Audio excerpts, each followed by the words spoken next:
종목 투자하지 말라고 그 얘기를 하기 위해서 하려면은 그 지수 투자를 해라 이렇게 얘기한 거죠. 저는 그냥 ETF 투자하는 분에게 이렇게 얘기해요. 그러니까 세상에 낮은 데서 사서 고점에 파는 주식은 없어요. 네. 그리고 뭐 공시도 봐야 되고 복잡하잖아요.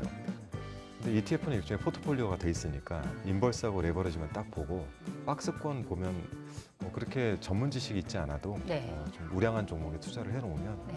그래도 은행 이자보다는 어이구, 제가 볼 훨씬 때 훌륭하죠. 네. 그럼요. 넣어놓고 잊어버리는 게 최고. 제가 개별 기업에 투자한 지 얼마 안 돼가지고 그거 아, 하지 말라니까. 요즘 맨날 하루에 한 번씩 보는 게 이런 일과여가지고. 분들이 정말 힘들어요. 소액이라서 괜찮습니다. 송채경화 지수라고 있습니다. 사는 종목 다 떨어집니다. 제가 사면 떨어지고 제가 팔면 마이너스의 오르고. 손이라고 네. 불리는데 사고 나서 조용히 있잖아요. 아 이거 이 방송 보니까 소주가 좀 필요하네요. 오늘 소주가 없어서 아쉽네요. 자, 공덕포차 원자를 함께하는 하이트진로 감사합니다. 검증된 상품을 인터넷 최저가보다 저렴하게 판매하는 쇼핑몰 마켓하니를 소개합니다. 지난주 소개된 팜팜 토마토가 대박이 났습니다. 방송 보신 분들이 이건 사지 않을 수 없는 가격이다 라면서 극찬을 아끼지 않으셨는데요. 직접 드셔보신 분들의 후기는 더욱 감동입니다. 오늘 소개할 상품은 토마토 농장과 동일한 논산 팜팜에서 키운 딸기로 딸기 역시 가격과 퀄리티 모두 대만족일 겁니다. GAP 인증을 받은 상품이고요. 당일 새벽에 수확한 가장 싱싱한 딸기만 보내드립니다. 딸기 품종은 설향이고요. 700g 상급 사이즈 총 42개거든요. 이게 11,000원, 700g 특급 사이즈 24개에서 35개, 요거는 14,000원 모두 무료 배송입니다. 품질 좋은 상품을 착한 가격에 구입해 보시기 바랍니다. 주문 방법은 유튜브 화면 좌측 하단을 클릭해 바로 주문 가능하고요. 주소창에 마켓단위 입력 후 검색해 주문하셔도 됩니다. 010-2885-3244로 전화 주문도 가능합니다. 아, 의원님은 상품 이야기를 해도 돼요? 안 되죠. 저요? 네. 모르겠네. 아니, 저희가 한 번씩 네. 이렇게 오실 때 자치단체장이나 네. 저번에 김남준 대변인일 때 오니까 옆에 이야기하니까 초조하게 앉아있더라고요.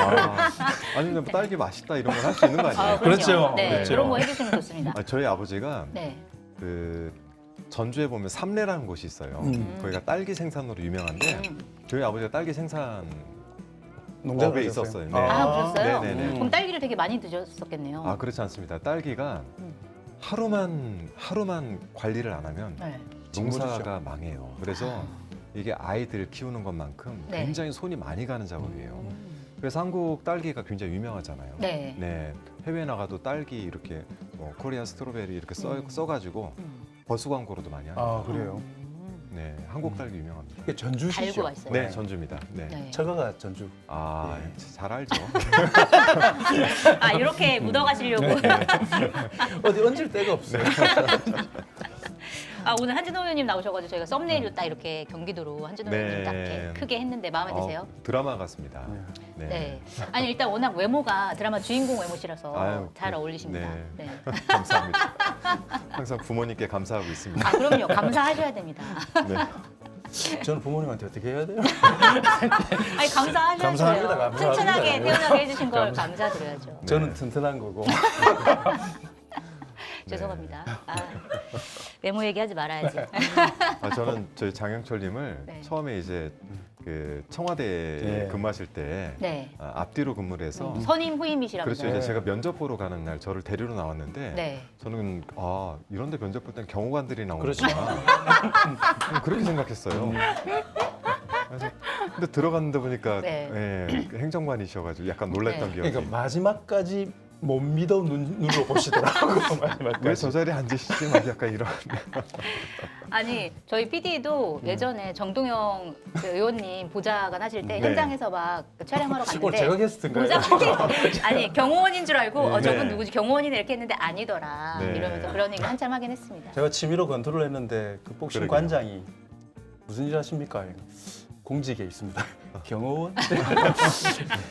직업을 잘못 선택하신 것 같아요. 네. 아, 근데 의원님은 그러니까 운동도 되게 어렸을 때 많이 하셨다고. 그냥 투포환도 좋아합니다. 하시고. 좋아합니다. 아, 네. 그래요? 그냥 어떤 운동 이런저런. 하셨어요? 뭐 그냥 저는 생활 스포츠 좋아해요. 네. 배드민턴, 테니스, 볼링 좋아하고 혹시 복싱 안 하셨어요? 복싱 조금 했는데 네, 어, 하셨구나. 아니 저 어디 뭐 이렇게 할 때는 못 되고 그냥 정말 체력 단련용으로 했고 그렇죠. 운동은 네, 진짜 체력 좋죠. 단련용으로 했고 복싱이 네. 제가 지금도 줄넘기는 제법 하는 편이거든요. 근데 복싱이 정말 그 3분을 뛰고 있다는 게 맞습니다. 그러니까 줄넘기를 하는 사람들이 두 종류예요. 숫자를 세는 사람과 시간을 시간을 재는 재는 사람. 아, 근데 이제 복싱을 조금 해본 사람들은 시간을 재죠. 맞습니다. 네. 네. 그러면은 보통 줄넘기 한 번 하면 몇 분을? 전 많이는 못하고 한 2, 3분씩 뛰고 그걸 한 3세트 정도 합니다. 복싱은 3분 30초, 3분 40초 이걸로 네. 돌아가요. 네. 운동을 라운드하고 똑같이 해가지고. 네. 2, 3분이라는 게 굉장히 긴 시간인 거예요? 엄청나게 아, 길죠. 그래요?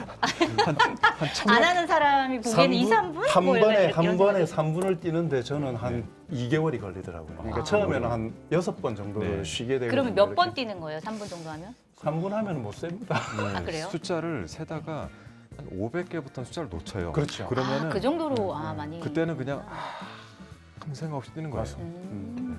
홍채기 의원님 보시기 두 분이 복싱하면 누가 이길까? 아유 제가 지죠. 그거 어떻게? 글쎄, 저 여기서 얘기하지 않겠습니다. 네. 오늘 너무 이야기 너무 많이 나오는데 지금. 아, 이번 체력 이야기여서 체력 네. 이야기 왜? 네. 체력. 저는 요새 달리기를 하고 있는데 아, 달리기가 되게 좋더라고요. 저는 이렇게 운동에 진짜 관심이 없었는데 최근에 이제 러닝하는 네. 사람들 많잖아요. 맞아요. 근데 달리기도 그 기록에 집착하기 시작하니까 좀 무리하게 돼가지고 요새는 기록 보지 말고 그냥 하자 그냥 이렇게 생각하는데 달리기는 안 하세요? 아 저는 달리기가 싫어서 줄넘기를 해요. 아, 그래요? 못 하겠더라고요 달리기. 아, 그래요? 네. 의외네요. 의외로 저는 그렇게 막 달리면 뭐랄까요 그냥 목표 의식도 없고 그냥 달리다 지쳐요. 금방. 재미가 없으시구나 달리는 것 자체가. 단거리는 하겠는데 네. 장거리 못 달리겠더라고요. 지구력이 딸리시네.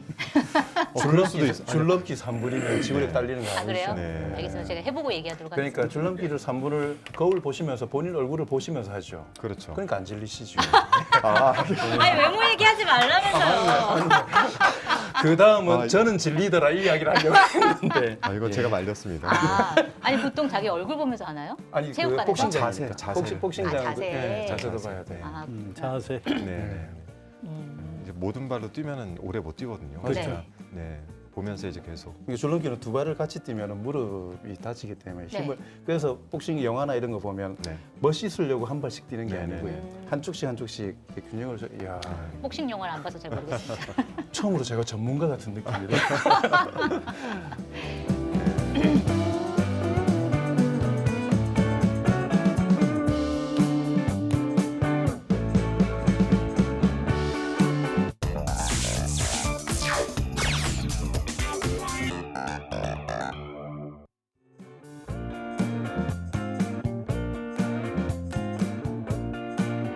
홍채경호의 공덕포차 시작하겠습니다. 안녕하세요. 저는 한결의 홍채경화 기자고요. 수요일 공덕포차를 책임지고 계신 두 분 소개해드리겠습니다. 먼저 한결의 성한용 정치부 선임 기자 네, 나오셨습니다. 안녕하십니까? 그리고 정보 장형철 KSY 부소장님 나와 계십니다. 반갑습니다.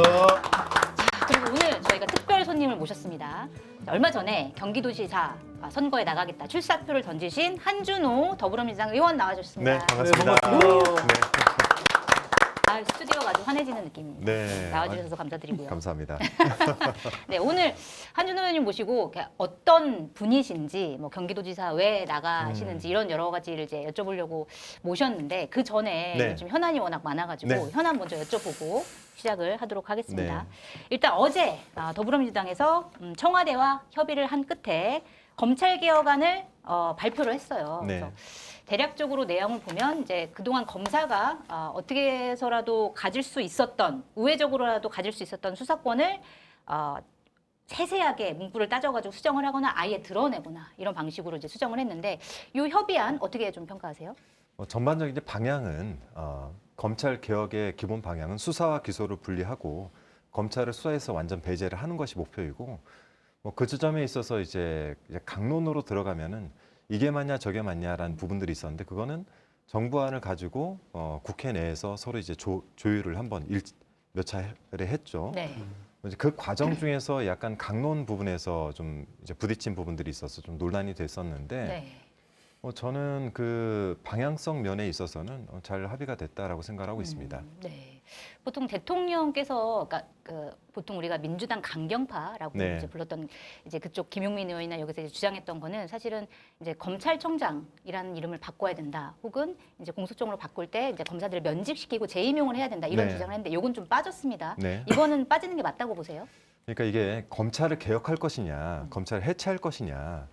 사실 검찰 해체가 목표가 아니라 검찰을 개혁하는 게 목표이고 그 기능들을 본연의 기능으로 돌려놓는 것이 가장 중요한 것 아니겠습니까? 네. 뭐 이 기능은 필요한 거니까요. 그래서 그 기능 면에 있어서는 그런 강론으로 너무 깊이 들어가는 게 오히려 바람직하지 않을 수 있습니다. 네. 네, 그래서 저는 이 절충안이 그래도 합리적으로 잘 도출됐다라고 생각합니다. 두 분은 좀 어떻게 평가하세요? 김용민 의원님 얘기를 이렇게 듣다 보면 네. 그냥 검사 제도를 자체를 없애자는 것처럼 들려요. 네. 그래서 그 점이 좀 이상해요. 그 설명을 자세히 들여다봐도 그렇고. 그리고 또 하나, 지금 법사위 간사시잖아요. 네. 그럼 그동안 당정 협의할 때 본인 의견을 충분히 얘기했을 텐데 마지막에 지금 대통령하고 1대1로 뭐 꼭 맞짱 뜨는 것처럼 모양새가 그렇게 됐어요. 네. 네. 이게 이재명 대통령도 그렇게 표현을 했죠. 이게 뭐 논의 과정 관리가 좀 그랬다. 뭐 네. 좀 불만을 표시하셨는데 좀 그런 면이 있어요. 이렇게 검찰개혁법안 가지고 대통령이 이렇게 직접 SNS에 벌써 며칠째 막 글 올리고 이게 맞는 건지 그럼 네. 앞으로 그 모든 개혁법안 할 때마다 대통령이 이렇게 참전을 해야 되는 건지 이게 결론 그 법안 내용보다도 이 과정이 좀 뭔가 이상하다. 네. 그래서 그래서 정청래 대표가 막 나서서 네. 뭐 이재명 대통령 검찰 개혁 의지 아무 문제 없습니다. 여러분 의심하시면 안 됩니다. 지금 이게 아니 그런 얘기를 네. 지금 대통령이 들어야 돼요. 난 도대체 이게 오늘까지 벌어진 장면인데 네. 하여튼 이 과정 자체를 제가 이제 그 옛날 정치부 기자라 그런지 몰라도 뭐 이걸 가지고 뉴노멀이라고 누가 얘기하시면 제가 어쩔 수가 없어요. 근데 네. 이거 뭔가 잘못됐어요. 네. 앞으로 또 이런 식으로 모든 개혁 법안 이런 식으로 할 건지 굉장히 좀 의문입니다. 장관님 어떻게 생각하세요?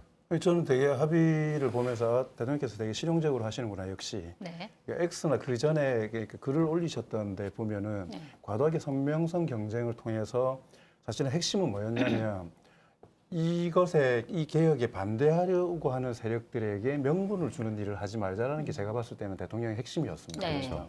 선명성 경쟁이나 두드러지기 위해서. 근데 실제로 합의를 할 때 보면 주요한 두 가지 포커스 정도를 빼고 나서는 나머지는 또 그 강력한 요구들을 다 받아주셨거든요. 맞아요. 네. 요건 한 축으로 뭐냐면 그러니까 개혁 진보 진영 쪽의 갈등도 수습해야 된다라는 그러니까 두 가지 양수 겸장으로 합의안을 도출하신 거더라고 보니까요. 네. 그래서 역시 잘하신다. 그리고 취지나 이런 부분들은 엑스에 길게 쓰신 글 속에 저는 다 나와 있었고. 맞아요. 근데 성한용 그 기자님 말씀하셨던 것처럼 그럼 모든 법안에 대해서 다 이렇게 해야 되느냐.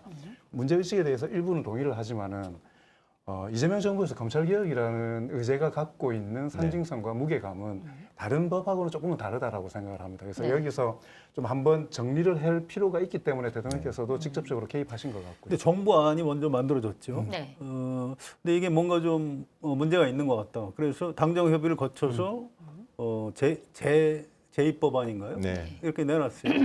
그럼 이건 당정 협의를 거친 안일 테고 네. 또 대통령도 뭐 이 정도면 될 것 같다. 동의했던 그런 네. 안인 걸로 알고 있는데 또 지금 최종적으로 나온 거는 그거하고 또 많이 달라졌어요. 굉장히 많이 고쳤습니다. 네. 뭐 이게 그래서 어떻게 된 건지. 그러니까 언론이 어떻게 분석하는지를 봤는데 이게 어떤 언론은 대통령의 뜻이 관철됐다라고 해석하는 언론이 있었고 강경파가 거의 모든 걸 다 고쳤다 이렇게 해석하는 언론이 있거든요. 어떻게 좀 해석하고 계세요? 그러니까 그 자체가 이제 저는 문제라고 보는 거예요. 그런 네. 해석들이 다르게 달리는 게 문제다. 그러니까 저희 검찰 개혁을 왜 하려고 합니까? 지난 20대 대선에서 이재명이란 정치인이 패배를 하고 윤석열 정부가 들어서고 그리고 나서 정적을 제거하기 위해서 검찰들이 정치화되고 네. 조작 기소하고 그 주변을 탈탈 털어서 구속되고 인생이 망가지고 그리고 이재명 대통령조차도 그 안에서 자유롭지 못했잖아요. 네. 이런 일이 다시는 누군가에게 발생하지 않도록 개혁을 하자. 검찰들이 본연의 임무에 충실하도록 하자. 네. 너 기소만 해라. 수사는 수사 전문 쪽으로 넘기자. 수사 기소 분리하자. 수사에서 원격적으로 배제를 하자라는 목표를 가지고 있어요. 두 번째는 이걸 통해서 뭘 얻고자 하냐. 진짜 민주당이 봤을 때 진짜 개혁은 저희가 이재명 대통령 이후에 정권 창출을 할 수가 있어야죠. 네. 근데 그러고 나서 정권도 창출이 안 되고 이것만 뭐 거의 검찰이 해체되듯 그렇게 돼가지고 가면 이게 과연 무슨 의미를 갖냐라는 부분이 있습니다. 그래서 폼 때문에 오히려 더 정권 교체가 될 네. 수도 있고 뭐 그렇죠. 그런 그래서 여러 저는 가지. 이제 네. 지도부의 가장 중요한 핵심 목표는 뭐냐면 이 갈등을 관리하고 네. 과정을 관리하는 데 있다라고 봅니다. 대통령께서 그렇게 말씀하시는데 저도 꾸준하게 그 합당 때부터 시작해서 과정 관리가 잘못됐다라고 네. 얘기를 하는 거예요. 네. 수기민주주의도 중요하고 대의민주주의도 중요하고. 네. 네. 맞습니다. 그 과정에 대한 얘기를 조금 더 자세하게 해보면 어제 이재명 대통령이 국무회의에서 그렇게 지적을 했죠. 과정 관리가 좀 그런 것 같다. 이러면서 약간의 불편한 심기를 드러냈는데 이 과정이라는 게 그러면 예를 들어서 뭐 이것도 해석하기 나름이에요. 정청래 민주당 대표를 겨냥한 것이냐 아니면은 당과 조율한 정부 관계자들을 겨냥한 것이냐 이거에 대해서는 좀 어떻게 해석하고 네. 이런 프레임 진짜 싫죠. 네, 네. 꼭만 나오면 죄송합니다. 누가 더 잘못했냐 이렇게 하는 거. 저희가 네. 이분법적으로 이렇게 접근하는 거 맞습니다. 대단히 안 좋아합니다. 근데 이거는 네. 대통령께서 그 근본적인 이야기를 하신 거예요. 그러니까 우리가 개혁 법안을 진행할 때는 항상 그렇잖아요. 자, 내가 너를 예를 들어 적의 목을 칠 때 내가 너를 몇 날 몇 시에 가서 이렇게 칠 거야. 정보가 셌어요. 이런 정보들이 계속 새는 것이 과연 결과적으로는 도움이 되는 것이냐. 개혁이라는 거는 잘 준비해서 한 번에 탁 하고 들어가야 됩니다. 네. 근데 여기서 반발이 있는 것이 계속 있고 저항이 생기면은 이거를 진행을 할 수가 없어요. 네. 그런데 정부에서 담당하는 부처가 있었을 테고 그 카운터 파트너가 되는 당이 있었을 거 네. 아닙니까? 상임위가. 그 중간에는 지도부가 있었을 테고 잘 논의하라고 수기를 거쳐라라고 당에 보내면 당에선 그 수기를 조용히 잘 치르고 이렇게 하면은 개혁이 되겠구나라는 부분에 합의를 이루어서 많은 의원들에게 이러이러한 부분까지는 위임을 좀 해주십시오라고 해서 결정을 해서 본회의에 처리를 탁 하고 네. 정부에서는 이거에 대한 구체적인 시행령들을 만들어서 네. 진행을 하면 됩니다. 이상적인 프로세스. 그렇죠. 그런데 지금은 이 과정에서 합의되는 척 하다가 다시 되니까 불거져 가지고 개별적으로 나와서 막 문제가 있다. 네. 이래 가지고 개혁이 되겠습니까? 그래서 이런 것들에 대한 불만을 좀 토로하신 거라 이거를 네. 어느 한 대상을 대상으로 한 게 아니라 이 전체적인 과정 관리가 잘 못 돼 있다. 네. 수기를 좀 충분히 거쳐라. 네. 시간이 걸려도. 수기가 제대로 안 근데요, 됐다라고. 그게 하는. 네. 이거 대통령이 불만을 토로하실 게 아니고 네. 이 국민이 보기에 불편한 거예요. 이게 뭔가 네. 좀 이상해 보이는 그렇죠. 거고 대통령한테 지금 이거 무슨 관리를 이렇게 하세요라고 우리 국민 특히 이제 우리가 또 언론에서 물어봐야 되는 겁니다. 지금 네. 지금 무엇들 하시는 거예요? 이렇게 우리는 물어봐야 되는 거고 네. 사실은 이재명 대통령은 설명을 하셔야 돼요. 네. 지금 앞뒤가 안 맞잖아요. 검찰개혁 추진단에서 뭘 만들었고 대통령도 보고 받았을 텐데 뭐 나중에 뭐 당원들이나 당내 강경파 의원들이 뭐라고 하니까 뭐 그럼 지금 거의 직접 협상하다시피 해서 지금 막판에 네. 내용이 많이 바뀌었다고. 네. 뭐 어제 정청래 대표도 그렇게 설명을 했고 또 오늘 김용민 의원도 그렇게 브리핑을 그렇게 했어요. 네. 그럼 이게 뭐지? 라고 의심을 가질 수밖에 없는 거예요. 이게 네. 이 프로세스 관리, 네. 이 과정 관리에 대해서는 전 지금 이번에 상당히 좀 문제가 있다 생각합니다. 네, 저도 똑같이 생각합니다. 그러니까 예를 들어 비공개 의총도 끝나면 네. 브리퍼가 한 사람이에요. 네. 그렇지 않아요? 그래야지 국민들이 헷갈려하지 그렇죠. 않습니다. 네. 근데 지금은 합의되는 데까지도 각자의 의견들이 막 뭐 돌발적으로 나오는 데다가 합의가 끝났으면 어제 예를 들어 기자회견을 한번 당대표가 했다든지 이러면 네. 거기서 마무리를 해야 돼요. 근데 각 잡아서 해석을 또 달아가지고 각자 기자회견들 하지 않습니까? 네. 기자간담회 하고. 그래서 이제 X에 보면은 저는 X의 내용들을 이런 거예요. 그러니까 선명성 경쟁, 각자의 정치 이런 거 하지 말고 개혁을 할 네. 때는 그렇게 진행을 해야 되는데 지금 제가 볼 때는 이게 지금 무슨 상황인가 저도 개인적으로 지도부를 했던 입장에서 네. 상당히 난감하고 좀 적응이 안 됩니다. 그러니까 정청래 대표가 올 아침에 네. 그 경남에서 최고위원회 할 때 본인이 얘기한 거예요. 이거 대통령이 얘기한 이 과정 관리에 문제가 있었다 이 얘기는 어떤 언론에서는 뭐 나를 대통령이 비판한 것처럼 그렇게 썼던데 그거는 뭐 언론인들의 뇌피셜이다. 뇌피셜이고 그게 아니고 그 정부의 검찰개혁 추진단을 지금 야단친 거다 이렇게 해석을 했대. 아니 그 해석까지 그냥 정청래 대표가 그냥 마음대로 하고 있는 건 아닌가? 그 언론이 혹시 한결이 아니었을까요? 아니에요. 아니에요? 그 상당수 언론이 그렇게 섰어요. 근데 사실 누가 봐도 이건 이거 당의 문제가 있었던 거 아니에요? 엑스의 그 대표에 대통령께서 대해서 얘기를 한 건데. 그 대통령께서 10번이라도 수정할 수 있다 이 의제 자체에 대해 가지고 네. 워낙 그 무게를 인정하시기 때문에 대통령께서 사실 이런 건이 있을 때 아까 그 한준호 후보님이 말씀하셨던 것처럼 저 민주주의 과정을 거쳐서 끝이 났으면은 같이 갑시다. 이게 사실은 대통령의 스타일인데 네. 이번 건에 대해서는 엑소에 정부안이 만들어졌어도 10번이고 뭐 뒤에는 저는 가로치고 100번이고 필요하다면 워낙 중요한 의제이기 때문에 이건 다시 이야기할 수 있다라는 걸 일단 열어놓으셨는데 대신에 그 열려있는 방향 속에서 아까 이야기했던 것처럼 선명성 경쟁을 하거나 이래서 이거 자체를 왜곡시키는 방향으로 가지 말라는 당부 말씀이신 것 같고요. 네. 저는 과정 관리에 문제가 있다라는 이 워딩이 가장 마지막 과정 관리의 과정이라고 생각해요. 네. 이게 자 이제 앞으로도 이 과정은 남아 있기 때문에 이 과정을 잘 관리하기 위한 워딩으로 과정 관리에 문제가 있었으니까 이제 수기나 이런 과정에 좀 더 신경을 쓰자라고 이야기했던 거니까 어떤 탓을 하거나 네. 책임을 묻겠다라는 게 아니고 말씀하셨던 것처럼 아직 안 끝났다 이거. 네. 그리고 언제 또 더 바뀔지도 모르기 때문에 지금까지의 과정에서 문제가 있었던 부분들에 대해서 우리 서로 잘 체크해보고 다시는 그런 일이 없도록 잘 가보자라는 취지의 긍정적인 포지티브한 워딩으로 보는 게 저는 더 좋을 것 누구를 같아요. 겨냥한 건 이 아니다. 꿈보다 해몽이 훨씬 좋은 저마다 해몽하기 어렵습니다. 아니 어쨌든 좋은 방향으로 해석하는 것으로. 아니, 물론 좋은 방향으로 가야죠. 근데 이제 그 검사의 보안 수사권은 아직 손도 못 댔습니다. 네. 이제 지방선거 전에 정부에서 뭐 안을 내놓고 발표를 할지 안 할지도 모르겠고 아마 6월 지방선거 끝나고 시작할 것 같은데 그때 가서 이번하고 똑같은 일을 그러게요. 겪을 것 같아요. 그럼 네. 불길한 예감이 드는 거예요. 이게 정청래 대표가 뭐 몇 달 사이에 달라질 사람도 아니고, 그러면 또 뭐 이렇게 눈치 보고 당원들 중에 좀 다수가 이거 보안 수사권 절대 주면 안 돼. 그럼 또 이제 뭐 맞아 또 이제 이렇게 하고 또 이제 대통령 가운데 끼어서 쩔쩔매고 이런 장면 벌어지지 않을까요? 굉장히 큰 그럴 것 산이 같아요. 남아 있다 이런 이제 분석들도 내놓고 있는데 사실 이제 이 갈등 국면의 과정에서 굉장히 큰 역할을 했던 그러니까 강경파 의원들의 이제 창구 역할을 했던 게 사실은 김어준의 뉴스공장이라는 프로그램이잖아요. 그래서 이제 이재명 대통령도 몇 번에 걸쳐서 김어준 씨의 기사가 담긴 그 기사 내용을 링크를 하면서 여러 가지 내용을 썼습니다. 특히 이제 쓴 것 중에 누군가의 성명성을 드러내거나 검찰 개혁의 본질과 무관한 다른 목적에 의한 것이어서는 안 될 것이다. 라는 그 멘트가 바로 이제 김어준 씨 관련된 이제 기사 링크를 하면서 이제 그 멘트가 나온 건데 이거에 대해서 그러면은 이재명 대통령이 보기에 이건 좀 문제가 있다 이렇게 좀 생각하고 있었을까요? 어떻게 보세요? 글쎄요, 그거를 이제 뭐 특정 플랫폼에다 갖다 이렇게 맞춰가지고 해석을 하기는 좀 어려울 것 같고요. 네.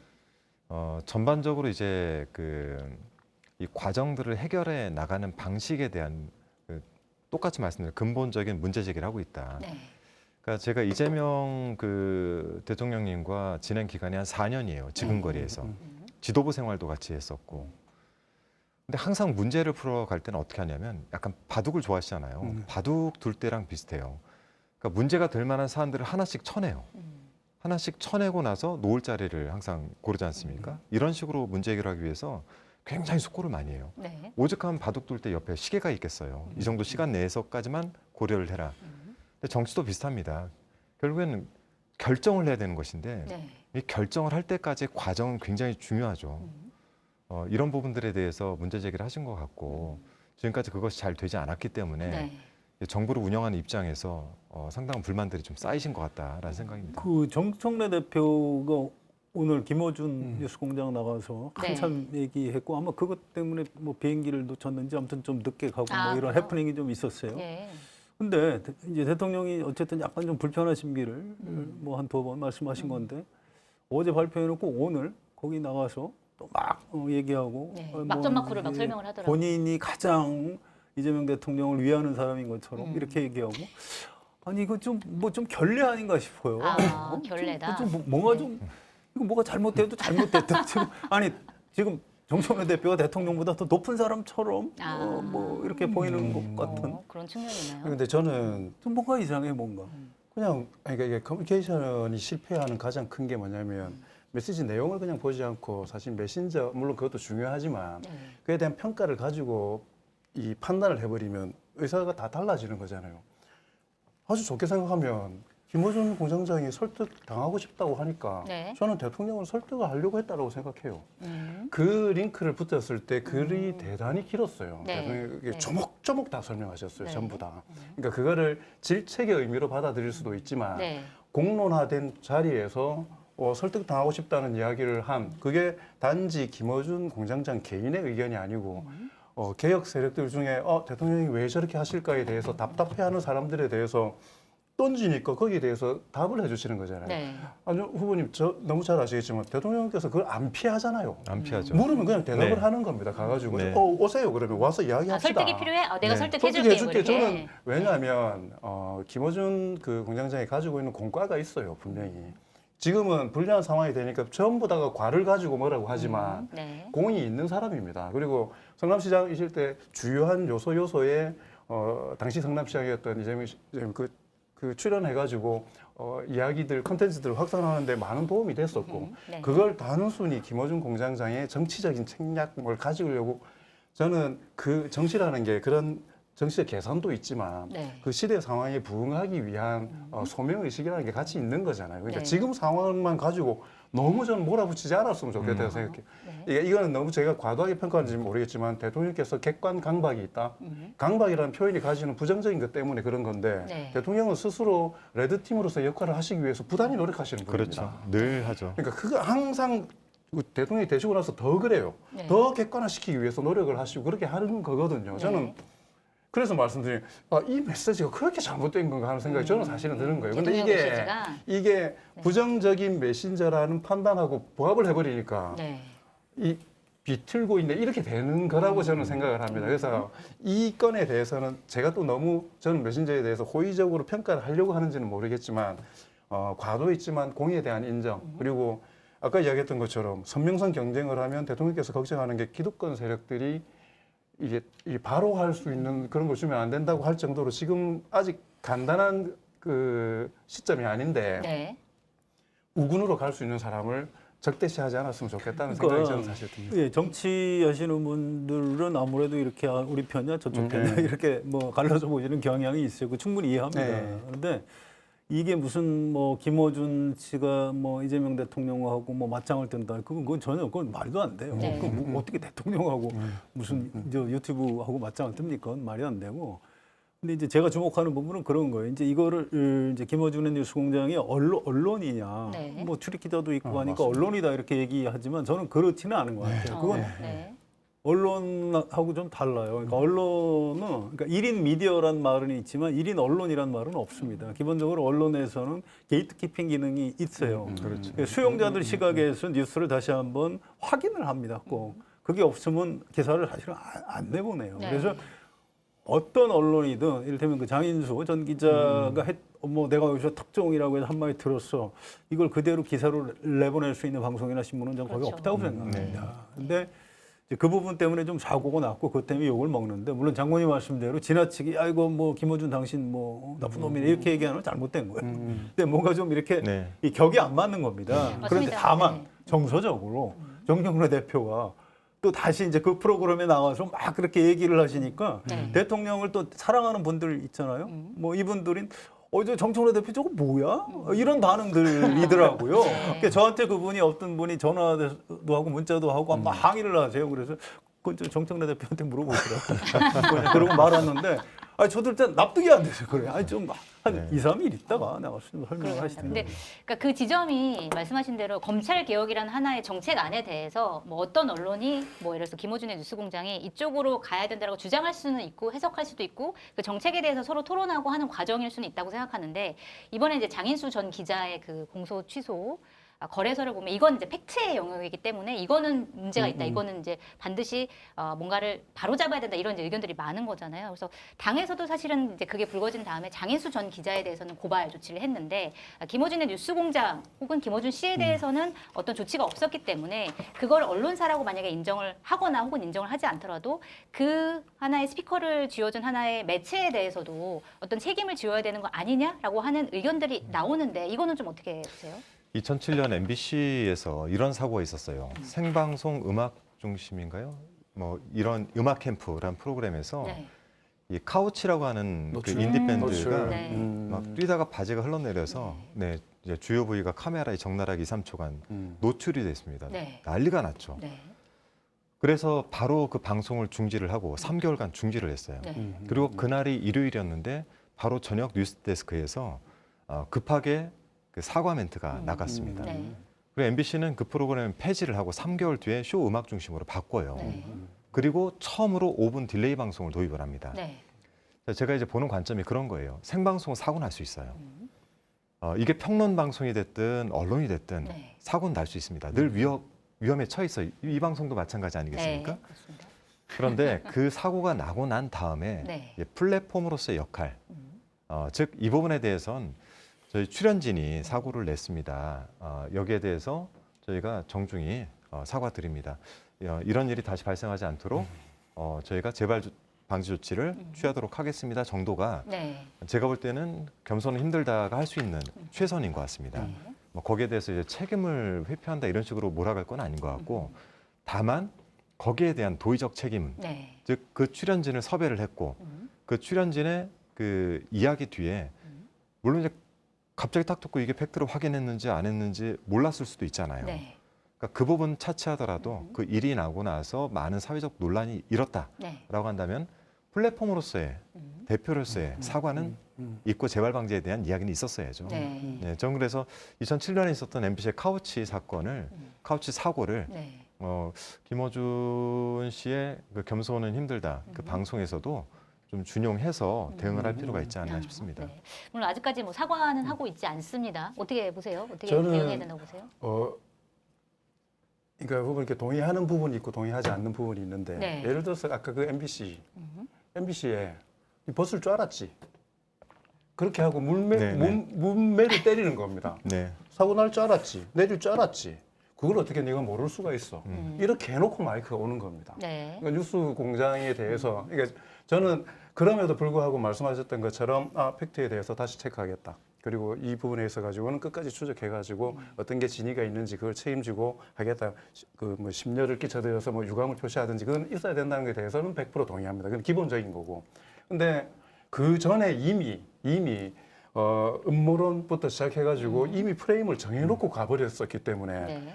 예를 들어서 사과를 했으면 또 이게 또 어떻게 일파만파 갔을지도 몰라요. 네. 이게 저는 약간 그런 그쪽 입장을 서서 이야기를 한다라면 그런 약간의 차이점들은 좀 있었을 거라고 그거는 근데 생각해요. 좀 하나 짚고 넘어갈게. 네.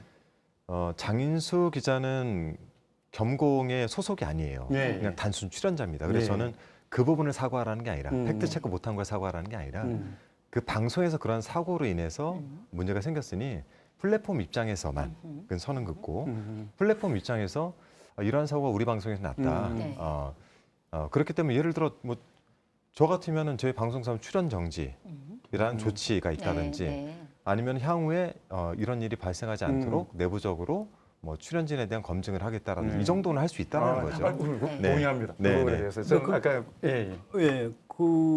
그러니까 누가 이거 사과하면은 또 이제 음모론을 제기한 사람들이 또 뭐 누구 잘라라 요구하고 더 커질 것이다. 그래서 사과 안 하고 버티는 게 낫다. 네. 그건 옳은 태도는 아니에요. 저도 사과는 해야 된다고 생각합니다. 네, 언론사에도 그런 경우 많아요. 제가 여기 신문사 간부할 때 그 굉장히 오래전 일인데 어떤 정치인하고 소설가하고 둘이 막 대담을 하다가 만담 비슷하게 한 건데 뭐 친노들이 이 노무현 대통령 돌아가신 다음에 이걸 이용해서 뭐 무슨 노무현 대통령 뭐 관 장사를 하려는 거 아니냐 뭐 이런 식으로 이제 만담 비슷하게 한 건데 이제 그걸 가지고 이제 노무현 대통령을 난리가 났죠. 좋아하는 분들이 야 이거 한겨레 미쳤나 봐 그러고 막 절도운동하고 그랬어요. 근데 이제 저희 그 회사 안에 편집회의에서도 야 이거 저 사람들 약간 좀 그 이 혼미한 상태이기 때문에 일단 외면하는 게 낫다 이런 주장도 있고 아니 일단 사과하고 보자 이런 의견도 있고 그랬었어요. 근데 이제 제가 회사 간부를 했기 때문에 네. 일면에다 사고 내서 사과했어요. 죄송하다고. 네. 그쪽에서 문제를 제기한 쪽에 있던 굉장히 중요한 어떤 정치인이죠. 그분이 저한테 전화해서 고맙다고 인사하시더라고요. 그렇게 해서 끊어주는 게 맞다. 네. 그러니까 이게 사과는 필요하다. 그렇다고 그걸 한겨레 신문이 그렇게 생각했을 리가 없지 않냐. 한겨레 신문 지면에 등장한 화자 중에 한 사람이 했을 뿐인데 그거를 그 한겨레 신문에다가 책임을 묻는 건 아니다. 다만 상황이 이렇기 때문에 이렇게 정리하는 게 맞다. 네. 이런 건데 아마 아까 한정호 의원님 설명하신 것도 그런 취지인 것 네, 같습니다. 맞습니다. 네. 네. 좀 지금도 아쉬움이 있어요. 지금도 네. 김어준 씨 방송에서 이 지금 많은 사람들이 좀 뭐 좀 이상하게 이렇게 보고 있는데 그 사안에 대해서는 딱 정리를 하고 네. 넘어갔으면 그렇죠. 참 왜냐면 좋았겠다 저희가 좀 싶습니다. 필요해. 몰랐으니까 괜찮다라고 한다면 앞으로도 어떤 사람도 와서 그렇죠. 사고를 맞습니다. 쳐도 괜찮다는 얘기로 해석이 될 수 있기 때문에 네. 자꾸 논란이 일어요. 네. 그럴 때는 이유 불문하고 일단 이러한 부분에 대해서는 사과 그리고 나서 재발 방지를 하도록 노력하겠다 정도의 메시지 정도는 나가야 네. 된다라는 거죠. 알겠습니다. 자, 이번에는 국민의힘 얘기를 좀 해봐야 될 것 같아요. 그거 꼭 해야 돼요?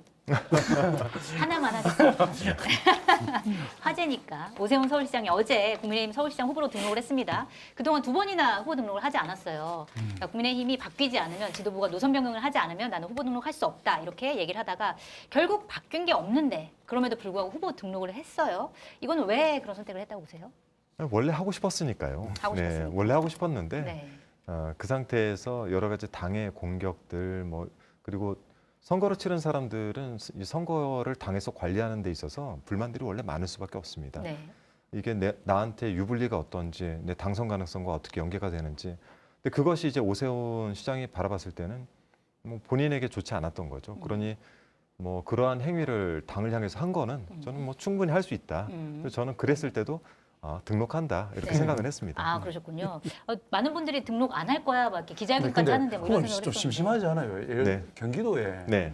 국민의힘에 좀 센 거가 좀 있어야 네. 속 시원하게 좀 이게 들이받을 건데 네. 경기도는 국민의힘 후보가 있습니까 지금? 지금 여기 민주당의 경선이 거의 본선 그래. 느낌으로 지금 가고 뭐 있어가지고. 양양자 그렇습니까? 또 누가 있죠? 뭐 조금 세야 긴장되는데 약간 그쪽 본선으로는 긴장 아니 근데 풀리시죠? 그렇게 얘기하시면 안 되는 게 예. 내부 경선이 지금 굉장히 긴장돼요. 그렇죠. 네. 그럼요. 대선 주자급들만 나오셔가지고 네.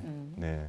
또 오세훈 시장은 여기서 만약에 등록을 안 했을 경우에 네. 좀 감당하기 어려웠을 맞아요. 겁니다. 네. 그래서 어쩔 수 없이 했다. 이렇게 보시면 됩니다. 어쩔 수- 별로 어려운 문제 네, 아닙니다. 네. 맞아요. 어려운 해석이 아니다. 출마 안 하면 정책 생명 끝났습니다. 그럼요. 그래서 당권 문제 이야기를 하는데 네. 그렇죠.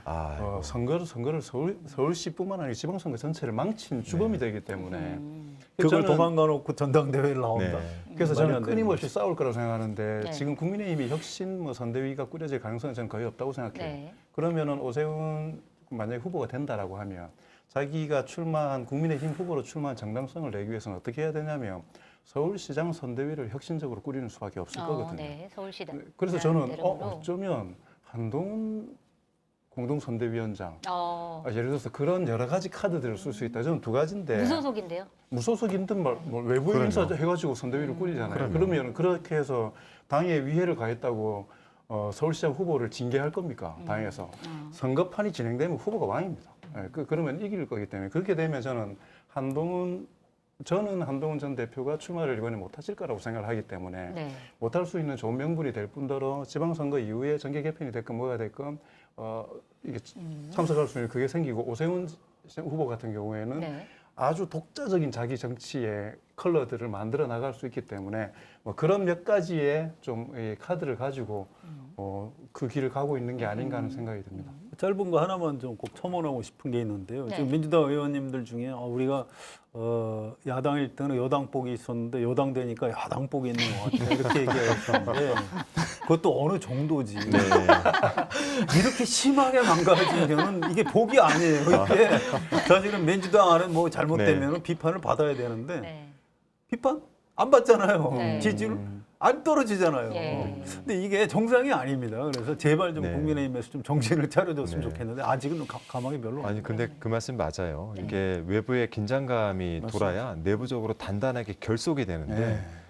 지금 이제 그 결속력이 자꾸 좀 저해되는 이유 중에 하나가 저는 그런 것도 있다고 봅니다. 네. 적이 너무 약해서 결속력이 비극입니다. 한국 정치. 알겠습니다. 이번에는 본격적으로 지금 본선 같은 경선을 치르고 계신 한진호 의원님의 이야기를 좀 들어보고 싶은데 네. 그러니까 딱 보기에는 진짜 엄친아 같으세요. 엄친아. 엄마 친구 아들. 모든 게 완벽한. 이제 그랬는데 알고 보니까 굉장히 어렸을 때 굉장히 환경이 안 좋았다. 이런 얘기가 있더라고요. 좀 어떠셨어요? 근데 저는 어렸을 원래 때 그 얘기를 굉장히 싫어해요. 아, 그러세요? 왜냐하면 저는 이제 부모님께서 두 분이 그렇게 여유 있지 않은 건 확실하고 네. 또 전학도 많이 다니고 두 분이 어렵게 살고 그럼에도 불구하고 하실 수 있는 범위 내에선 최선을 다해 주셨기 때문에 네. 그래서 마치 이야기가 제가 예전 방송에서 몰카인지 모르고 네. 술자리에서 이렇게 한 얘기가 방송에 나가면서 불거지기 네. 시작했는데 근데 저는 뭐 어머니는 일찍 돌아가셨지만 아직 아버지가 또 계시고 해서 네. 어려웠다 이렇게 표현하진 않고 그 환경 내에서 부모님께서 애써주셨다 이렇게 네. 표현을 하고 네. 다만 일반 이제 평균에서 봤을 때는 그러니까 제때 이제 뭔가 제가 하기에는 네. 조금 집에 여력이 좀 부족한 건 맞았죠. 네. 네. 그래서 대학을 좀 늦게 가셨어요. 근데 전반적으로 뭐 그냥 네. 네, 뭐 가는 과정이 이렇게 수월치는 않았죠. 네. 그렇지 않고 대학교에서도 전공도 여러 개 하시고, 근데 그 정치인 되시기 전에 직업을 봤더니 네. 뭐 프로그래머, 네. 그다음에 뭐 그 거래소 애널리스트, 네. 막 이 여러 가지 것들을 하셨던데 네. 이렇게 관심이 많아가지고 다 하신 거예요? 어떻게? 그렇진 않고요. 네. 저는 원래 대학 때 꿈꿨던 거는 조종사입니다. 아 파일럿. 네, 조종사를 꿈꿨었고 조종사 준비를 했어요. 예. 근데 그 조종사 시험이 예전에 이제 조종 훈련생이라고 뽑아서 외국에서 이제 훈련을 시키고 다시 데리고 들어와서 입사 시험과 이제 규종 시험을 봐가지고 네. 네, 조종사가 되는 그런 과정이 있었어요. 근데 그 시험을 한번 이제 떨어지고 나니까 졸업할 때가 다가오고 4학년이 되니까 생계 문제도 있으니 학교를 더 이렇게 남아있기가 좀 어렵고 네. 그래서 뭐 여기저기 시험 보다가 많은 데 합격을 했는데 그중에 연봉이 제일 높았던 데가 이제 그 데이콤이라는 회사였어요. 네. 데이콤 시스템 테크놀로지라는 회사를 들어갔는데 당시 이제 그 민영화가 진행이 됐죠. 지금 이제 LG U 플러스로 바뀌었지만 네. 근데 그때 저는 결혼도 하고 음. 아이도 생기고 하다 보니까 이제 빨리 그 좀 더 안정적인 직장을 찾아야 되겠다라고 막 남들 이제 여의도 와서 데모할 때 저는 돌아다녀 보니까 금융계가 뽑는 거예요, 사람을. 아하, 네. 마침 전공도 수학이니까 그래서 이제 당신 저는 코스닥증권시장으로 입사 시험을 봐서 들어갔고 그게 이제 2003년에 한국거래소로 합병이 됐고 네. 그 과정에서 이제 고민을 두 가지를 한 거죠. 하나는 이 회사 자체가 공공성을 띠고 있다 보니까 올라갈 수 있는 한계가 좀 있어요. 뭐 부장 정도, 잘하면 상무 정도.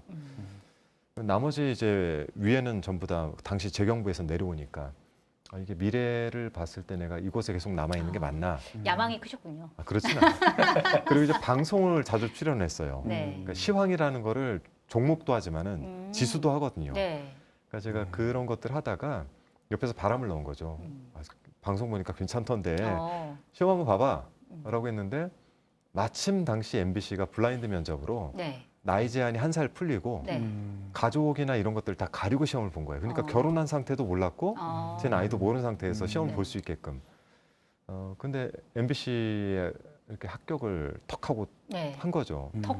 네. 그래서 저는 이 이직이 사실 어떤 꿈을 가지고 이직을 한 건 아니고 제가 이제 아이들 낳고 살면서 생계를 위해서 사실 이직을 한 거죠. 네. 네. 저는 언론사 시험 준비할 때 2년 공부하고 입사를 했는데 죄송합니다. 턱 하고 붙었다고 하니까 굉장히 마음이 안 좋네요. 근데 실제 정치하실 때는 어떻습니까? 그 다양한 네. 경험들이 저는 많이 도움이 사실 이번에 됩니다. 보고 네. 알았는데 되게 도움이 되실 것 같아요. 굉장히 도움이 많이 돼요. 왜냐하면 IT 이야기를 할 때 그냥 책을 읽어서 되는 것과 저희가 직접 코딩을 해본 사람들은 다르죠. 데이터 센터 얘기할 때 저처럼 근무를 해본 사람들, 저는 서버 교체를 위해서 데이터 센터에 파견 가서 근무도 해보고 했으니까 이런 부분들 또 금융을 바라볼 때 아까 물어보셨잖아요. 요즘 종목 어떤 거 해야 됩니까? 그거 방송에 안 나왔었는데 모른 척 하려고 했었는데. 네, 그런 걸 했을 때 저는 이제 9.11 테러 당시에 그 곳에 근무를 하고 있었어요. 그래서 그 9.11 사태 당시에 거래소에서 직접 새벽에 출근해서 조치도 해보고 했던 사람이라 이러한 상황들을 제가 한 번씩 이렇게 경험함에 따라 가지고 얻게 되는 이제 것들이 좀 있죠. 그리고 MBC도 제가 방송만 한 게 아니라 네. 방송 4년 정도 하고 그리고 예능 PD로도 한 3년 있었고 또 이제 주로 미디어 쪽 사업부 이런 네. 데를 다 거쳤기 때문에 이 다양한 경험들이 결국 정치는 국민을 대의하는 거잖아요. 네. 그 대의하는 과정 중에 많이 도움이 됩니다. 그 포커스들이 이게 많이 좀 알려주시는 게 네. 네. 선거 전략으로 되게 중요하실 것 같아요. 네. 이 내용 선거 전략 짜주시는 거예요? 아니 사실 다 방송 그다음에 네. 그냥 그다음부터는 그냥 정치 이런 걸로만 생각해서 그냥 맞아요. 전형적인 네.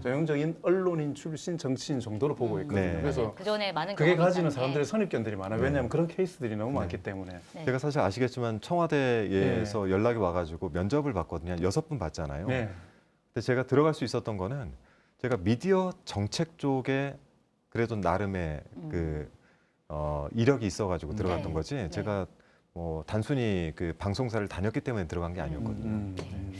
근데 이게 아주 사소한 건데요. 그 MBC 여기 현장에 있는 기자들은 한준호 의원님 되게 좋아하더라고요. 네. 자기네 회사 선배라고. 네. 그 최근에 이동희 아, 마지막에 쌍둥이죠. 쌍둥이 자매인데 한 한 분은 분은 PD고 한 분은 PD고 한 기자고. 분은 기자고. 어. 그분들이 생활 에세이 같은 거 아, 네. 두껍지 집에 않은 가고 책을 싶다. 썼어요. 네. 많이 하시나? 선물 받았습니다. 그 거기 보니까 추천사 네. 쓰셨더라고요. 네. 근데 굉장히 따뜻하게 쓰셨어요. 그래서 정치인이 이렇게 따뜻한 면모가 있네. 물론 이제 안준호 의원이 원래 좀 따뜻하다는 건 저는 알고 있었지만 그런 이 사람의 채취가 네. 나는 뭐 그런 면모를 좀 보이시는 것도 참 좋을 것 같아요. 아니, 지금 보니까 사람의 채취도 있고 그다음에 IQ도 우리 작가님이 친히 써주신 이 대본에 보면은 163 아, 제가 멘사 회원 이거 어떻게 된 겁니까 이거? 맨날 다닐 때마다 아니라고 하는데 이렇게 아니에요? 그러니까 아니었어요? IQ 163 아니고요. 150대인데 네. 멘사 멘사 신경질 날라. 갑자기 짜증이 확 몰려오네요. 네, 멘사 테스트를 통과한 건 맞는데 네. 이 서티피케이션이 와요. 런던에서 런던 본부에서 이제 그 뭐 인증서 같은 게 옵니다. 이 테스트를 통과했습니다. 근데 그건 우연히 이제 뭐 시험 볼 기회가 있어서 몇 이상이면 오는 겁니까? 제가 알기로 그 멘사의 기준으로 148인가 이상 되면은 그 서티피케이션이 나와요. 네. 그래서 그냥 우연히 봤는데 그게 이제 나왔고 뭐 그걸 받을 때 이제 회원을 가입할 거냐. 네. 그래서 모르니까 1년 가입을 했는데 자꾸 회비를 매년 내야 되니까 회비도 굳이 내는군요. 이거를 제가 유지를 할 필요가 없는데 그래서 저는 이제 멘사 테스트를 통과한 건 맞고 네. IQ는 150대가 네. 맞습니다. 비슷하네요, 머리. 네. 150, 사실이 아닌 150 거라고 후반대. 아, 뭐 그런 거 굳이. 그러니까 멘사에서 측정할 수 있는 IQ가 제가 알기로는 156까지가 일반 테스트로 측정이 가능하고요. 네. 그 이상을 넘어가는 건 별도의 테스트를 해야 됩니다. 근데 뭔가 이 신이 불공정하다는 생각 안 드세요? 아, 심하게 듭니다, 지금. 그러니까 키 네. 크지 잘생겼지 거기다 IQ까지 높고 아이고. 이게 좀 문제가 마음도 있는 거 아니에요? 따뜻해. 어쩌라는 겁니까, 이거? 그러니까. 뽑아주십시오. 알겠습니다. 이번에는 이제 본격적으로 정계 입문한 얘기를 네. 좀 들어보고 싶은데 이제 MBC에 계시다가 파업도 네. 여러 번 하시고 그러다가 어떻게 해서 정계에 입문하시게 된 거예요? 그러니까 2017년 5월에 이제 문재인 정부가 들어서고 다 찢어져서 10년 지내 보니까 네. 약간 제가 그런 생각이 들었어요. 저 사람의 정체성을 모르게 되는 시기가 되는 거예요. 그 사이에 새로운 사람들도 많이 들어오고. 네. 그래서 제가 이제 그런 제안을 했죠. 전직 지도부로서. 지금은 일단은 복도로 다 모여야 된다. 그러니까 올라가기 위한 파업을 해야 된다. 네. 그래서 이제 부문별로 이제 그 파업에 돌입하기 시작했습니다. 그래서 저도 각 부문이 다 다르니까 전체가 이제 돌입을 하면서 거기서 헤쳐모여 한 거예요. 원래 직종별로. 그래서 흩어져 있던 아나운서들은 아나운서끼리, 기자는 기자끼리 이제 모이기 시작한 겁니다. 그러다 보니 그 안에서 그 동안에 이제 뭐 파업 참여도 안 하고 정말 한때는 저쪽에 이제 뭐 가셨던 분들도 그냥 다 끌어안자. 네. 우리가 다 선후배들인데 그렇게 이제 시작을 했는데 이제 마지막에 저는 그런 게 좀 있었어요. 우리가 10년 가까이 떨어져 있으면 이 방송 체계가 벌써 HD로 전환됐고 플랫폼이 OTT가 발생하고 따라갈 수가 없다. 네. 그러니 회사를 견제할 수 있는 공정방송을 위한 협의체를 강화시키고 우리는 우리의 역할을 하고 경영은 경영에 맡겨야 된다라는 주장을 하는 저 같은 소수가 있었고 네. 아니다.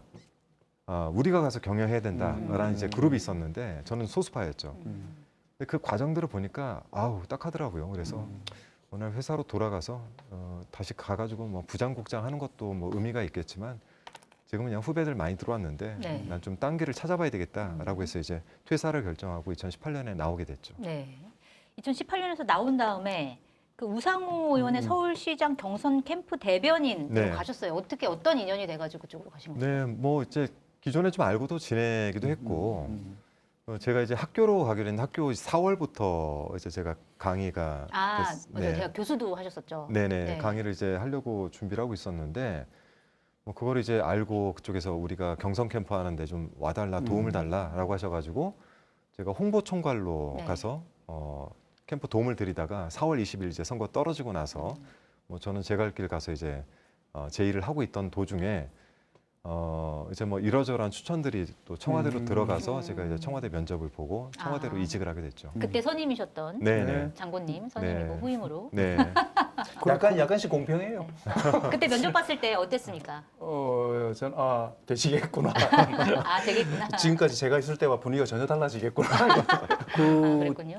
친명으로 찐명? 네. 찐명. 네, 뭐 네. 그렇게 알려져 있는데 그럼 이재명 대통령하고 인연을 언제 시작하신 겁니까? 그게 저는 이제 그 인연이 전혀 없었어요. 네. 일단 경기도 쪽에 이제 국회의원을 하고 있고 지사가 되셔서 그때 처음 인사하고 두 번째는 저희 민원이 있어서 찾아갔더니 식사를 하자 하시더라고요. 점심 식사를 같이 한 게 인연의 끝이었는데 이제 대선 본선 후보가 되고 나서 연락이 왔어요. 저희 지역 쪽으로 후보가 오신다. 네. 첫 일정으로. 저희 지역이에요? 그랬더니 네트볼이라고 여성들과 하는 무슨 네트볼을 한대. 농구 비슷한 거를. 예, 알겠습니다. 그러면 제가 뭘 하면 됩니까? 했더니 같이 좀 운동을 하자는 거예요.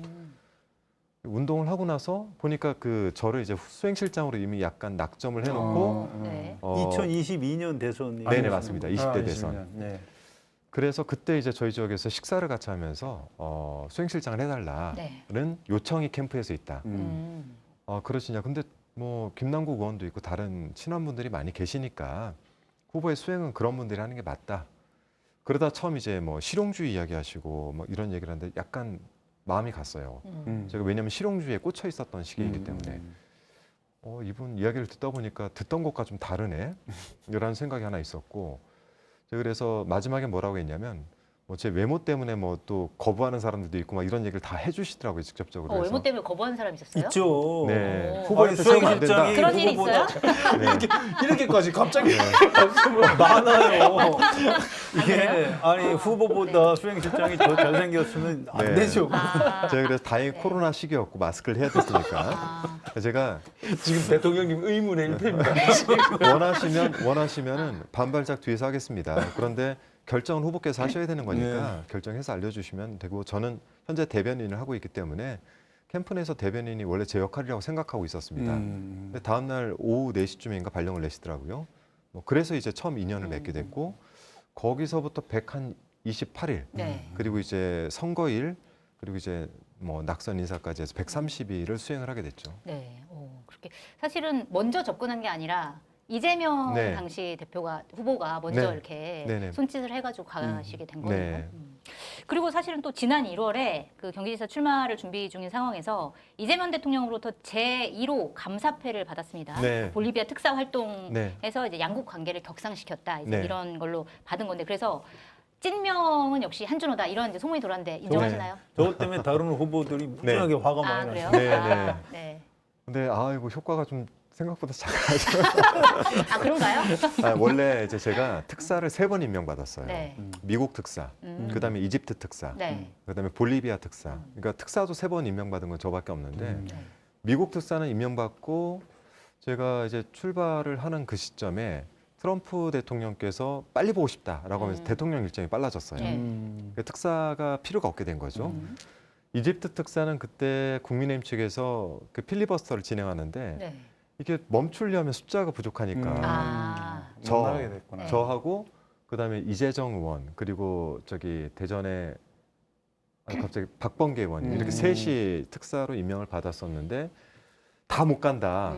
그래서 이재정 의원하고 저하고 그러면 선배님을 보내자라고 네. 선배님 가시죠라고 했는데 저는 내심 이집트 피라미드 보고 싶잖아요. 아, 너무 보고 싶다. 그러면 선배님께서 그래도 아니야. 우리 한의원이 선수도 그렇고 한의원이 가면 좋겠네 이럴 줄 알았는데 아이고 같이 못 가 어떡하나 하고 떠나버리셨어요. 아, 받으셨구나 그냥. 그래서 저는 특사 운이 없구나. 아. 2번이나 임명받았는데 근데 볼리비아는 대통령이 바뀌었습니다. 네. 사회주의에서 약간 실용주의로 넘어왔어요.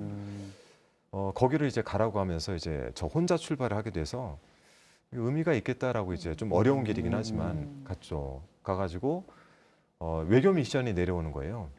양국 수교가 60년이 됐는데 네. 아직까지 비자가 면제되지 않았으니 음. 이 부분을 좀 강하게 좀 어필해줬으면 좋겠다. 그리고 대통령의 최측근으로 보고를 해놨으니까 이 부분들을 좀 잘 이용해서 활용해서 좀 했으면 좋겠다라고 해서 갔는데 마침 부통령이 젊은 사람이고 경찰의 비리를 밝혀서 정치권으로 온 사람이에요. 네. 틱토커로 아주 유명하고 한 40분 넘게 대화를 하는데 양국 경제 교류에 대해서 얘기를 해서 제가 당신 나라에 오려면 우리 한국은 2주 걸린다. 그랬더니 왜 그러냐. 비자 면제가 안 돼 있어서 그 받는데도 힘들고 오는데도 오래 걸린다. 이걸 좀 빨리 먼저 해결을 해달라. 네. 양국 간의 상호 간에 풀자라고 하지 마시고 선제적으로 해달라. 라고 했는데 그걸 받더라고요. 네.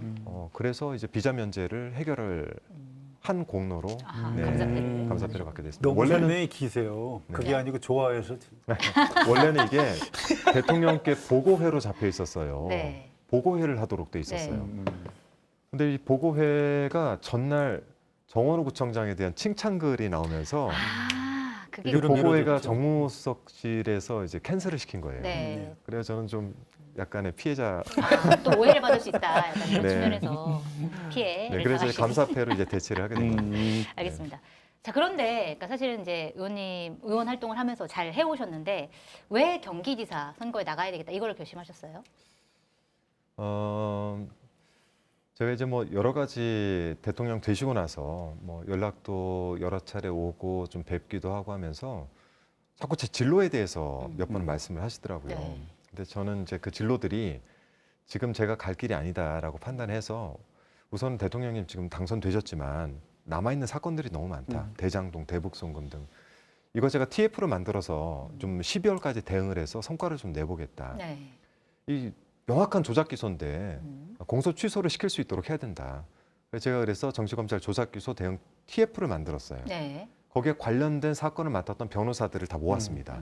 팀을 4개로 나누고 막 수원구치소도 막 정말 수차례 드나들고 가서 이제 뭐 질의응답도 많이 하고 증거들을 수집해가지고 법무부에 감찰 요구도 여러 차례 6차례 하고 기자회견도 뭐 20차례 넘게 하고 네. 그래서 많은 성과를 내면서 이게 TF가 특위로까지 올라갔어요. 그 중간에도 이제 이렇게 주변 분들이 앞으로 이제 정치 행보에 대해서 조금 여러 가지 의견도 많이 주시고 하던 과정 중에 경기도는 굉장히 대통령이 성과를 내는데 중요한 지역인데 네. 만일 여기서 임기가 거의 같잖아요. 당선과 동시에 끝날 때까지 4년이 임기가 겹칩니다. 네. 6월까지. 네. 여기서 자기 정치를 해버리면 대통령이 고립될 가능성도 있고 대통령의 성과에도 큰 영향이 미치니 이거를 좀 한번 좀 나가서 한번 선거를 한번 치러보면 어떠냐라는 얘기가 이제 오기 시작했고 저도 이제 고민을 하기 시작한 끝에 네. 스터디를 먼저 시작했죠. 그룹들을 만들어서 뭐 경제, 교통, 문화, 네. 그다음에 기본사회 하다 보니까 저같이 다양한 경험과 또 오랫동안 경기도에 살면서 제가 3살 때부터 살았으니까요.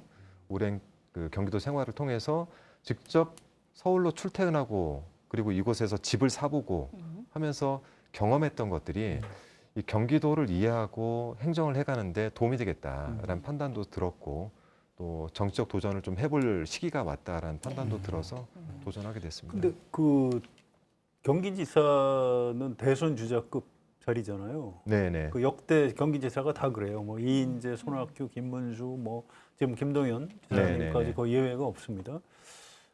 또 이제 이재명 대통령도 경기지사 하시기 전에 대선 후보 경선에 출마했었어요. 네네. 그래서 경기지사 할 때 이미 대선 주자급이었어요. 네. 그래서 지금 한준호 의원님도 그 대선 네. 생각하고 지금 여기 도전하신 거라고 해석돼도 별로 아니요, 저는 그렇지는 않습니다. 그 부분이 제가 이제 출마를 마지막까지 고민했던 지점이기도 합니다. 그러니까 이게 그러한 식으로 비춰질 가능성이 있어서 좀 고민했는데, 저는 경기도의 그 31개 시군의 여러 가지 문제들이, 이게 본인의 어떤 정치적인 여정을 위한 하나의 디딤돌처럼 딛고 가는 자리가 자꾸 되다 보니까 쉽게 해석을 하고 쉽게 이 행정을 뭐 이렇게 하긴 좀 어렵지만 다들 노력은 하셨겠지만요. 더 고민이 좀 더 있었어도 좋았을 텐데 그런 부분들이 좀 약간 결여되었다라는 생각이 들어서 저는 진짜 경기도를 좀 제대로 한번 획기적으로 재구조화시키고 싶다라는 생각이 그 스터디 기간을 통해서 생겼고 그래서 가급적이면 정말 한번 이 행정을 통해서 경기도를 한번 바꿔보자라는 생각으로 출마하게 그 됐습니다. 다른 후보들하고 좀 다르신 것 같으네요. 네. 추미애 의원이 법사위원장은 뭐 누가 봐도 대선 주자. 네네 맞습니다. 김동연 네. 지사님도 지난번 대선 하다가 행로를 바꿨죠. 네. 그리고 권칠승 의원님은 뭐 본인이 대선 주자급이라고 생각하시는 것 같지는 않고 지금 한준호 의원님하고 비슷하게 말씀하시더라고요. 네. 그래서 보니까 이게 후보들끼리 좀 차이가 있구나 이런 생각이 네네, 확실히 그렇습니다. 드네요. 저는 그래서 제가 그 합동 연설회 때도 얘기를 했지만 이 경기지사란 자리를 제 정치의 디딤돌로 삼지 않겠다라고 이야기를 했죠. 근데- 참그 근데 사실은 특이하네. 저는 예. 특이하네요. 다른 어떤 후보님한테도 말씀드렸는데 세금은 시민들이 만드는 거기 때문에 그렇죠. 어떤 계산도 필요 없고 네. 그러니까 원하지 않아도 올려주면 가는 거고 네. 원해도 올리지 않으면 못 가는 거기 때문에 사실은 이런 논쟁이 되게 무의미하거든요. 네. 제가 방송사에서 후배들 네. 교육을 많이 시켰는데 제가 뭐 많이 알려준 배현진 의원의 네. 사수잖아요. 죄송하게 왜 뭐가 죄송한 거예요? 갑자기 튀어나온 거고. 제가 후배들을 가르칠 때 항상 이렇게 얘기했어요. 기자든 아나운서든 내가 앞에 붙는 형용사는 내가 결정하는 게 아니다. 이거는 나중에 평가를 받는 거지. 그렇습니다. 맞습니다. 그래서 그 평가의 영역은 네.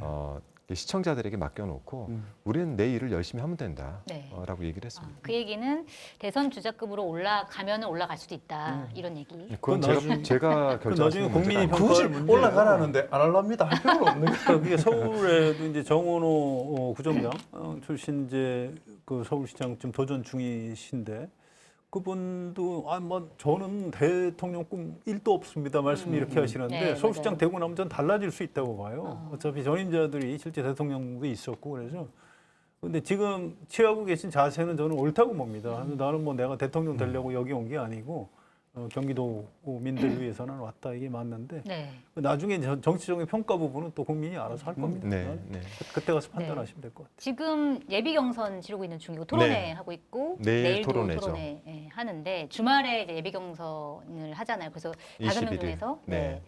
세 명의 후보가 올라가는 거죠. 네, 네. 본인이 올라갈 수 있다고 보십니까? 노력해야죠. 네. 지금까지 뭐 여론조사만 단순히 믿을 수는 없고 100% 당심으로 이제 3명을 고르는 거기 때문에 네. 뭐 거기에 대해서는 좀 저도 지금까지 해왔던 활동들과 어쨌든 또 그 조직 활동을 할 수밖에 없지 않습니까? 네. 그래서 뭐 그런 부분을 통해서 1차 관문은 좀 넘어야 되겠다는 생각을 가지고 있습니다. 네. 지금 보면은 사실은 그러니까 지금 김어준 씨 뭐 그 사태 관련해 가지고 누구보다 세게 비판을 많이 하셨는데 그런 것들이 네. 투표에서 경선에서 좀 불리할 거다 이런 생각은 좀 안 드세요? 뭐 유불리를 따지고 그런 건 아니고 제가 그렇다고 해서 뭐 대단히 세게 비판한 건 아니고 네. 정확하게는 장 기자에 대해서 비판을 세게 했고 네. 그렇게 팩트도 체크하지 않은 상태에서 함부로 그렇게 많은 사람들이 있는 곳에 허위 사실을 유포하는 건 문제가 있다라는 네. 얘기를 했고 두 번째는 그런 플랫폼에서 역할에 대해서 제대로 그 대처를 하지 못한 그 플랫폼에 대해서 문제가 있다라고 지적을 한 거죠. 네. 내일 토론회 하시는데 토론회 네. 전략이 있으세요? 토론 전략, 토론은 저도 이제 제가 대통령 토론 단장까지 하지 아, 그러셨어요? 않았습니까? 아, 그러면 네. 전문가시군요. 토론 전문가. 뭐 전문가까지는 아닌데 뭐 히딩크 감독이 뭐 이렇게 축구를 직접 잘하는 건 아니니까요. 근데 저는 이제 구도의 싸움도 있고 첫 번째는 구도의 싸움이 있고 두 번째는 메시지의 싸움이 있다라고 생각을 네. 합니다. 그래서 내일은 제 메시지를 좀 선명하게 하고 그 구도 내에서 한준호가 어떤 위치쯤 되는구나라고 이제 시청자들이 판단할 수 있도록 해주는 게 네. 가장 중요하다고 생각합니다. 그 점수 뭐 가산점 그거는 룰이 확정이 된 건가요? 아니면 나중에라도 변경 가능성이 있습니까? 그것까지 제가 솔직히 잘 모르겠습니다. 저도 공관위도 해보고 선관위도 해봤지만 네. 이렇게 그 가산점에 대해서 그 좀 깜깜이인 경우는 없어요. 예를 들어서 이게 국회의원의 선거가 있고 네. 그리고 이 지금 지방 선거가 있는데 광역단체장 선거를 같은 것으로 볼 것이냐 아니면 다른 선거로 볼 것이냐에 따라서 허들이 생길 거 아닙니까? 네. 그 허들에는 보통 사회적 약자에 대한 배려가 있어요. 그게 가산점입니다. 네. 여성 또는 청년, 장애인, 신인, 뭐 그리고 이제 장애인이 장애인 네. 이런 가산점이 존재를 해요. 근데 그 가산점을 쓸 때는 기본적인 개념이 사회적 약자입니다. 네. 이 진입 장벽을 좀 낮춰주기 위해서. 근데 그것을 뭐 다선의 국회의원이 사용한다거나 이런 이제 명분이 주어진다면 이걸 단순히 이제 뭐 성별로 여성이기 때문에 이런 논리가 적용이 된다면 광역단체장에 처음 진입을 하는 저희 같은 사람들도 신인 가점이 존재를 해야 되겠죠. 네. 그러니까 지금 그런 면에서 저는 개인적으로 형평성이 맞나. 그러니까 좀 솔직히 말씀드리면 추미애 법사위원장, 추미애 후보님은 당 대표까지 하신 분이잖아요. 네. 누가 봐도 대선 네. 주자급이죠. 지금 이제 여성 가산점 여성 10% 가산점 얘기가 좀 나오고 10% 있어서 지금 이 얘기를 하고 있는 겁니다. 네. 저는 이분이 자기가 반납할 걸로. 아 그래요? 왜냐면 예전에도 이거 한 번 이제 반납한 적이 워낙 있으셔서. 뭐 큰 정치인이고 네. 뭐 대인이시기 때문에 이거 10%를 내가 끝까지 먹겠다 이럴 네. 분은 저는 아니라고 봐요. 어. 근데 이제 이게 당헌 당규상 본인이 안 받겠다 하면 안 네. 받을 수 있는 건지. 네. 지금 그 부- 당원 단계는 제가 이제 정확히 기억은 못 하는데 네네. 줄 수 있게끔 돼 있습니다. 아, 줄 줄 수 줘야 있다. 된다가 아니라 줄 그럼 수 본인이 있게끔. 반납하면 그냥 없어지는 거예요. 근데 네, 룰이 아직 그렇죠. 확정이 안 된 거예요? 지금 가산점이 전 발표된 걸로 보고 있는데 여성 가점이 있다 이렇게 된 걸로 알고 있는데 네. 뭐그 부분에 대해서는 이제 당사자가 포기를 해야 되는 아, 상황입니다. 네. 근데 이건 좀 조심해서 접근해야 될 게 개개 후보에 대한 사회적 약자인가 아니냐가 판단 기준이 아닌 제도거든요, 이게. 네. 여성이라는 일반이 이 사회에서 주어지고 있는 것에 있어서 사회적 약자로서의 위치를 가지느냐가 중요한 거지. 예를 들어서 그러면 어떤 장애인 분이 경제적으로 엄청나게 좋을 때, 뭐 이분을 어떤 사회적인 이런 걸로 봤을 때 약자로 볼 거냐. 개별 케이스로 보는 문제는 아니기 때문에 네. 저는 이 접근을 그럼 예를 들어서 그럼 제도를 3선 이상은 주고 3선 이하는 주지 않는다. 광역 그리고 그러니까 신인의 기준을 어디로 당 할 대표를 것이냐. 하면 주고 힘이 있기 때문에 네. 당 대표가 아니고 최고위원 정도 하면은 주지 않는다. 이렇게 할 수 없는 거예요. 제가 그래서 얘기하는 게 네. 뭐냐면 네. 그러한 기준으로 설계를 할 때는 네. 그러한 기준을 설계할 때는 처음 진입을 하는 사람들에게도 신인 가점이 필요하다라는 얘기를 하는 것이고요. 처음 네. 진입. 이건 저는 쟁점으로 이야기하자라는 건 아니고 네.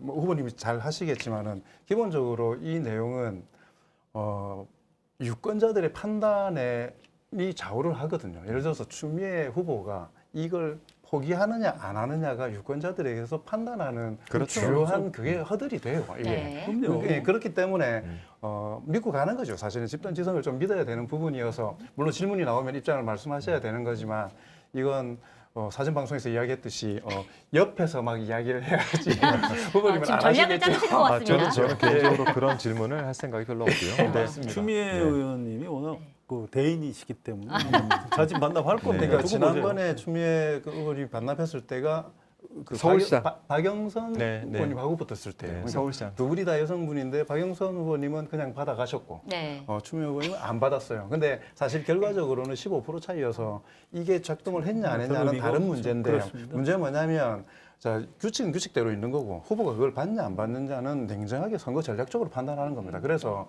이걸 나는 내 가지고 멋진 정치인으로서 보이는 게 플러스가 된다고 싶으면 내려놓는 거고요. 아니 그거를 내려놓지 않는다고 해서 잘못된 건 아니고, 그렇죠. 네, 네. 사실은 뭐 그거에 추가적으로 뭔가를 할 수 있는 약간 그런 부분이 있는 그러니까 거니까. 비판은 뭐 후보 간에 할 수 있는 문제는 아니고 후보들은 말씀대로 네. 내가 당선을 할 수 있느냐 없느냐를 가지고 겨루는 맞습니다. 거잖아요. 그건 그렇기 그럴 필요 때문에 없죠.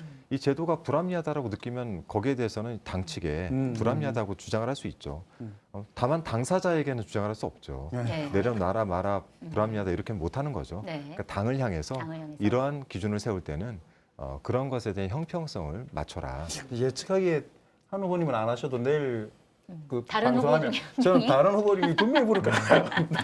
한번 기대를 해보시죠. 아니 추미애 의원님이 아마 거기서 선언을 해버리면 선언을 하실 것이다. 가능성도 좀 있다고 봐요. 지켜보도록 하겠습니다. 네. 벌써 시간이 이제 훌쩍 지났는데 네.